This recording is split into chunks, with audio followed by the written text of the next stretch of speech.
Private సెక్టర్లో ఎప్పుడైతే reservation వస్తుందో అప్పుడు నిజంగానే సామాజికంగా ఆర్థికంగా బడుగు బలైన వర్గాలు పైకి వస్తారనేది నా ఉద్దేశం.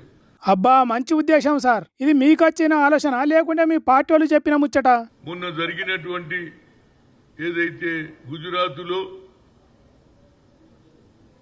కాంగ్రెస్ సమావేశంలో రాహుల్ గాంధీ గారు ఒక మంచి మాట అన్నారు. ప్రైవేట్ సెక్టర్లలో కూడా రిజర్వేషన్ ఇవ్వాలన్నాడు. ఇంతవరకు కేవలం పబ్లిక్ సెక్టార్లోనే ఇస్తున్నారు కానీ ప్రైవేట్ సెక్టార్లో ఎవరిస్తలేడు. గుజరాత్ కు పోయి అక్కడ సభ పెట్టి ప్రైవేట్ కంపెనీలలో కూడా రిజర్వేషన్లు ఇవ్వాలని చెప్పుడు ఎందుకు సార్? కాంగ్రెస్ పార్టీ అధికారంలో ఉన్న కర్ణాటక తెలంగాణ రాష్ట్రాలు ఉన్నాయి కదా, అక్కడ సభ పెట్టకుంటేనే మీ పార్టీ సీఎంలకు చెప్పి 2 రాష్ట్రాలలో రిజర్వేషన్లు అమలు చేయొచ్చు కదా.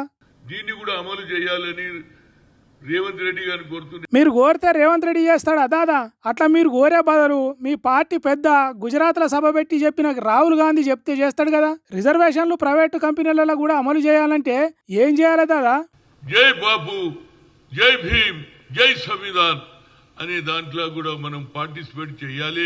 జై బాపు, జై భీమ్, జై సంవిధాన్ అని పోరాటం చేస్తే ప్రైవేట్ రంగంలో రిజర్వేషన్లు వస్తాయా సార్? అది సరే గానీ మీ కాంగ్రెస్ సర్కార్ ఇస్తామన్న 42% రిజర్వేషన్లు ఎందాక వచ్చినాయి? మన రాష్ట్రంలో ఎట్లన్నా 42% లోకల్ బాడీల విద్యాలయాల్లో అదే విధంగా ఉద్యోగాలలో ఇస్తుంటారు. కానీ నా ఉద్దేశంలో ప్రైవేట్ సెక్టర్లో కూడా కావాలని నేను కోరుతున్నా.